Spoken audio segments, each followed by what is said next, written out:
ओम श्री गुरुवे नमः। बृहस्पतिवार व्रत कथा। किसी गांव में एक साहूकार रहता था जिसके घर में अन्न, वस्त्र और धन की कोई कमी नहीं थी, परंतु उसकी स्त्री बहुत ही कृपण थी। कभी किसी भी भिक्षार्थी को कुछ नहीं देती, सारे दिन घर के काम काज में लगी रहती।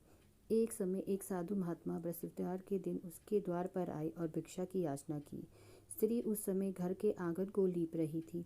इस कारण साधु महाराज से कहने लगी, महाराज, इस समय तो मैं घर लीप रही हूँ, आपको कुछ नहीं दे सकती, फिर किसी अवकाश के समय आना। साधु महात्मा खाली हाथ चले गए।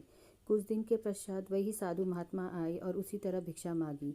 साहूकारनी ने उस समय लड़के को खाना खिला रही थी, तो वो कहने लगी, महाराज, मैं क्या करूं, अवकाश नहीं है, इसलिए आपको भिक्षा नहीं दे सकती। आप कृपया करके यहाँ से प्रस्थान कीजिए। कुछ दिनों बाद तीसरी बार महात्मा आए तो उसने उन्हें बिल्कुल ही उसी समय टाल दिया। परंतु महात्मा जी कहने लगे, यदि तुमको बिल्कुल ही मुझे कुछ नहीं देना है और तुम्हारे पास बिल्कुल भी अवकाश नहीं है, तो मैं तुम्हें एक उपाय बताता हूँ। यदि तुमको बिल्कुल अवकाश हो जाए तो तुम क्या मुझे दोगी? साहूकारनी कहने लगी कि हाँ महाराज, यदि ऐसा हो जाए तो आपकी बड़ी कृपा होगी।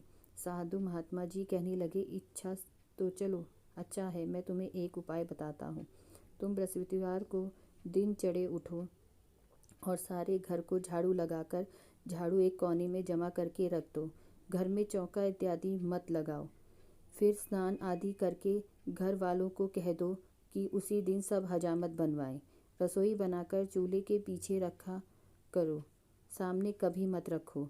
सायंकाल को अंधेरा होने के बाद दीपक जलाओ तथा बृहस्पतिवार को पीले वस्त्र मत धारण करो, न पीले रंग की चीज़ों का भोजन करो। यदि ऐसा करोगी तो तुम्हारे घर में कोई काम नहीं करना पड़ेगा। साहूकारनी ने ऐसा ही किया।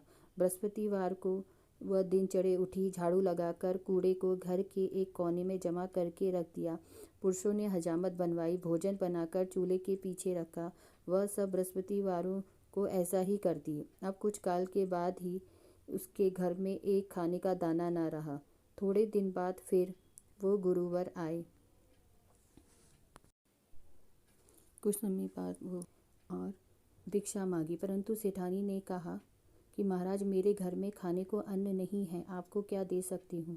तब महात्मा ने कहा, जब तुम्हारे घर में सब कुछ था तब भी तुम कुछ नहीं देती थी, अब पूरा पूरा अवकाश है तब भी तुम कुछ नहीं दे रही हो, तुम क्या चाहती हो वह कहो। तब सेठानी ने हाथ जोड़कर कहा कि महाराज, अब कोई ऐसा उपाय बताओ कि मेरे पहले जैसा धन्य धान हो जाए।